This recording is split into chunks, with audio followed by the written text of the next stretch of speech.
Assalamualaikum warahmatullahi wabarakatuh dan salam olahraga. Perkenalkan, nama saya Alfred Danun, NIM 2603-0150-1037, kelas PJKRC angkatan 2020. Pada kesempatan kali ini saya akan menjelaskan salah satu materi metodologi penelitian, yakni teknik penyusunan proposal penelitian. Jadi sebelum saya menjelaskan mengenai teknik penyusunan proposal penelitian, saya akan menjelaskan mengenai apa itu penelitian. Jadi penelitian pada dasarnya adalah kegiatan untuk memperoleh pengetahuan mengenai kebenaran suatu masalah dan menghasilkan suatu karya tulis berdasarkan kenyataan ilmiah. Selanjutnya saya akan menjelaskan mengenai tahapan yang harus dilakukan dalam melakukan penelitian.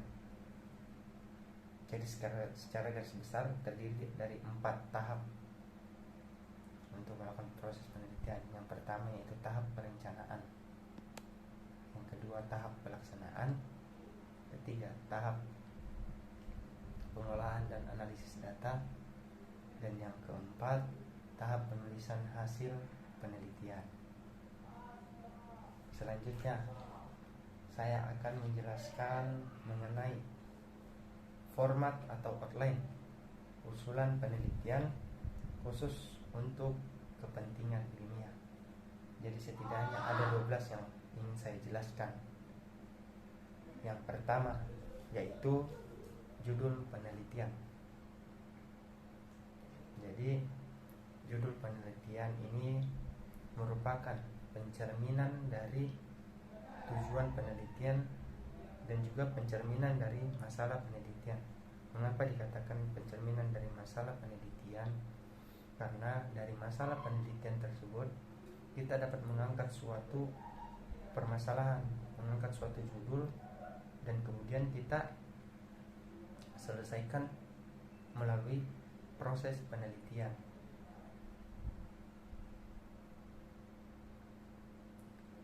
Selanjutnya saya akan menjelaskan mengenai latar belakang masalah. Jadi dalam latar belakang masalah penelitian akan diuraikan mengenai fakta-fakta, pengalaman-pengalaman dari si peneliti,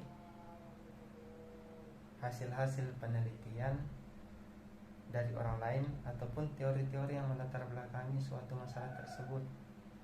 Mengapa hal tersebut tertulis dalam latar belakang masalah? Karena dengan fakta-fakta, dengan pengalaman-pengalaman yang ada, maka orang lain, pihak pemberi dana ataupun dosen pembimbing dapat diyakinkan bahwa masalah tersebut penting untuk dibahas guna untuk menyelesaikan suatu permasalahan tersebut.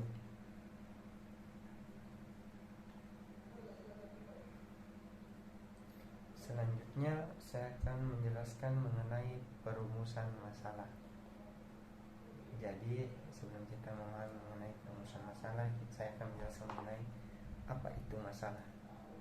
Jadi masalah adalah kesenjangan atau ketidaksesuaian antara harapan dengan kenyataan, ataupun antara apa yang diinginkan atau apa yang dituju dengan apa yang terjadi atau faktanya yang terjadi di lapangan. Jadi dapat dikerucutkan bahwa masalah adalah ketidaksesuaian antara pikiran dan kenyataan.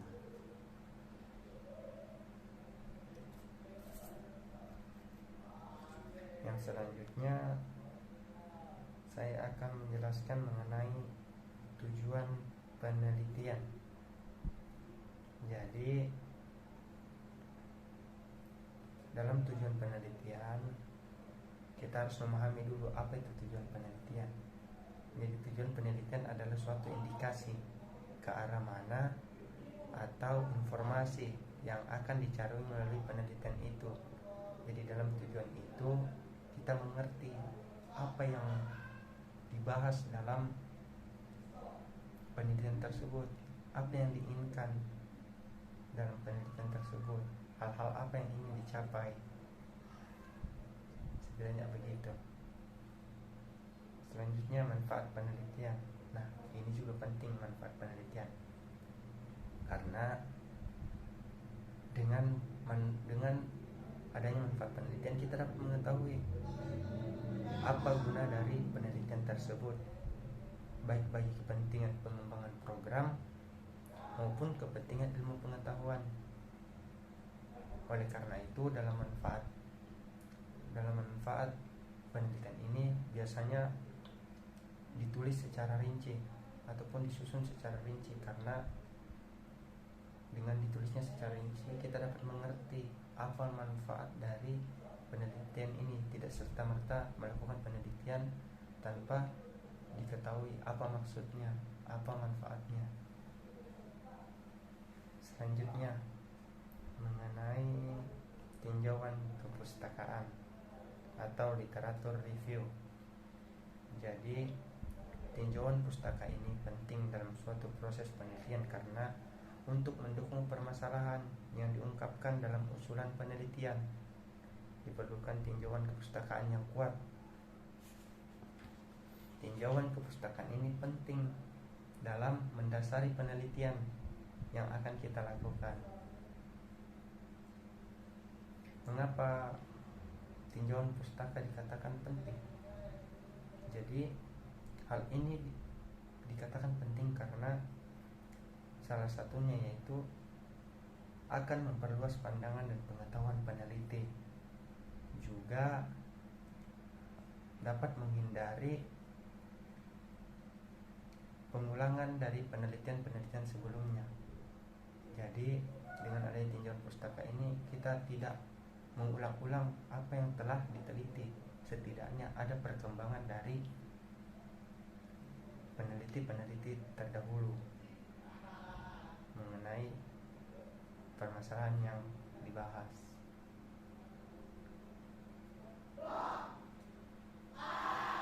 Selanjutnya, mengenai kerangka konsep hipotesis. Jadi sebelum kita memahami tentang kerangka konsep hipotesis, kita harus memahami satu apa itu konsep dan apa itu hipotesis. Jadi yang dimaksud dengan kerangka konsep adalah suatu hubungan antara kaitan antara konsep satu terhadap konsep yang lainnya dan masalah yang ingin diteliti. Adapun juga pengertian konsep adalah suatu aksi-aksi yang dibentuk dengan mengeneralisasi suatu pengertian. Oleh sebab itu, konsep tidak dapat diukur dan diamati secara langsung. Dan yang selanjutnya saya akan menjelaskan mengenai hipotesis. Jadi hipotesis adalah jawaban sementara dan pertanyaan penelitian. Jadi hipotesis itu jawaban sementara yang perlu diteliti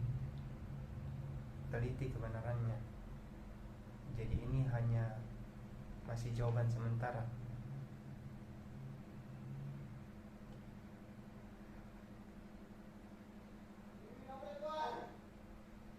Adapun fungsi dari hipotesis adalah untuk menentukan arah pembuktian. Artinya hipotesis ini merupakan pernyataan yang harus dibuktikan kebenarannya, tidak serta-merta diucapkan saja, dikatakan saja tanpa ada pembuktian. Menjelaskan mengenai definisi operasional variabel. Jadi definisi operasional variabel ini sangat diperlukan dalam proses penelitian. Mengapa? Karena dengan adanya definisi operasional variabel dapat membatasi ruang lingkup ataupun pengertian variabel-variabel yang diamati ataupun diteliti. Perlu sekali variabel-variabel tersebut diberi batasan atau definisi operasional. Jadi definisi operasional ini sangat penting dalam proses penelitian sehingga dapat membatasi ruang lingkup yang dibahas dan peneliti dapat berfokus pada apa yang diteliti. Selanjutnya saya akan menjelaskan mengenai metode penelitian. Jadi dalam metode penelitian ini menjelaskan mengenai langkah-langkah teknik operasional penelitian yang akan dilaksanakan. Setidaknya ada 5 hal yang terdapat dalam metode penelitian. Yang pertama yaitu jenis penelitian. Jadi dalam metode penelitian ini kita harus menentukan jenis penelitian apa yang kita gunakan, ataupun metode apa yang akan kita lakukan. Contohnya penelitian menggunakan metode survei dengan pendekatan cross seksional. Selanjutnya populasi dan sampel. Pada bagian ini diuraikan mengenai populasi penelitian dan sampel. Adapun yang disebut dengan populasi yaitu tentang siapa atau golongan mana yang menjadi sasaran penelitian tersebut. Selanjutnya mengenai sampel. Jadi sampel harus disebutkan teknis pengambilan sampel, di mana di samping teknis pengambilan sampel perlu dijelaskan juga besar sampel beserta rumusannya. Jadi sampel biasanya disebut jumlah orang yang akan diteliti.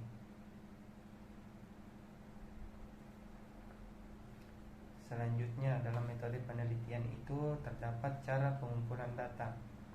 Jadi dalam metode penelitian ini ada cara pengumpulan data.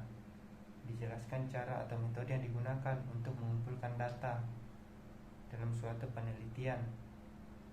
Kadang-kadang tidak hanya menggunakan satu cara pengumpulan data, melainkan banyak cara. Contohnya dengan metode wawancara,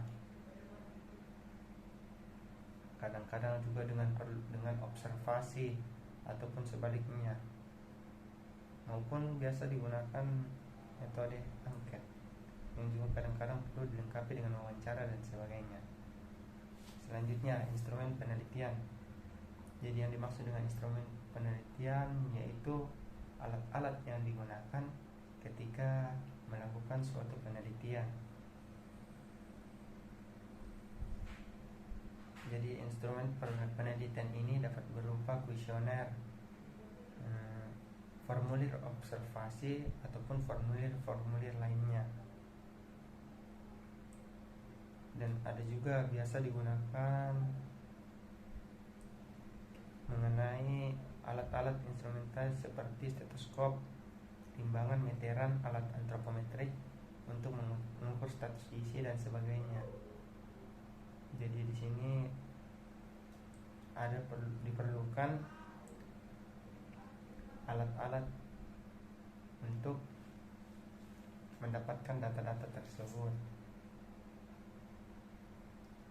Selanjutnya dalam metode penelitian terdapat rencana pengelolaan dan analisis data. Jadi dalam bagian ini harus diuraikan rencana yang akan dilakukan dalam mengolah dan analisis data.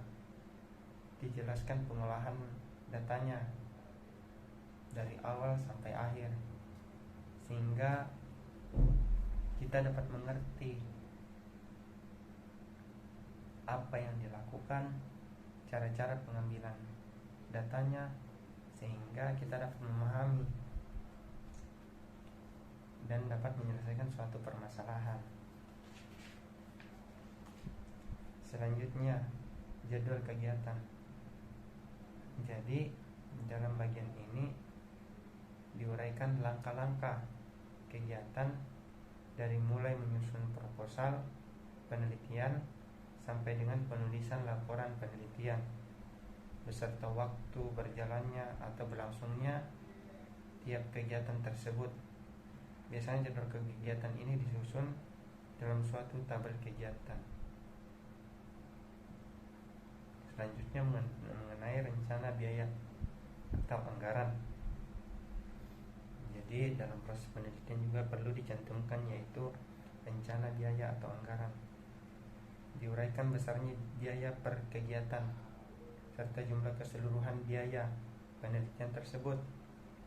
Kegiatan yang dapat dibiayai oleh suatu kegiatan penelitian dimulai dari rapat penyusunan proposal, instrumen, dan sebagainya sampai dengan penulisan hasil penelitian. Jadi dengan adanya rencana anggaran kita dapat mengetahui berapa yang diperlukan dalam proses penelitian tersebut, sehingga dalam berjalannya penelitian tersebut tidak ada kendala dalam melakukannya. Dan yang terakhir, ini tak kalah penting, yakni daftar kepustakaan. Jadi dalam daftar kepustakaan ini tercantum mengenai suatu literatur ataupun bacaan yang digunakan untuk mendukung dalam penyusunan laporan tersebut. Literatur itu biasanya terdiri dari buku-buku teks, majalah, jurnal, skripsi, tesis, atau disertasi. Jadi hal ini perlu dicantumkan sehingga dapat membantu peneliti dalam proses penelitian, dapat menambah wawasan penelitian dan dapat meyakinkan si pemberi dana ataupun dosen pembimbing mengenai kebenaran penelitian tersebut. Jadi ini sedikit dari saya mengenai teknik penyusunan proposal penelitian. Kiranya apa yang saya jelaskan ini dapat dimengerti. Kiranya saya juga mohon maaf ketika ada hal-hal yang tidak dimengerti ataupun kekurangan dari saya, mohon dimaafkan. Sekian dan terima kasih. Assalamualaikum warahmatullahi wabarakatuh.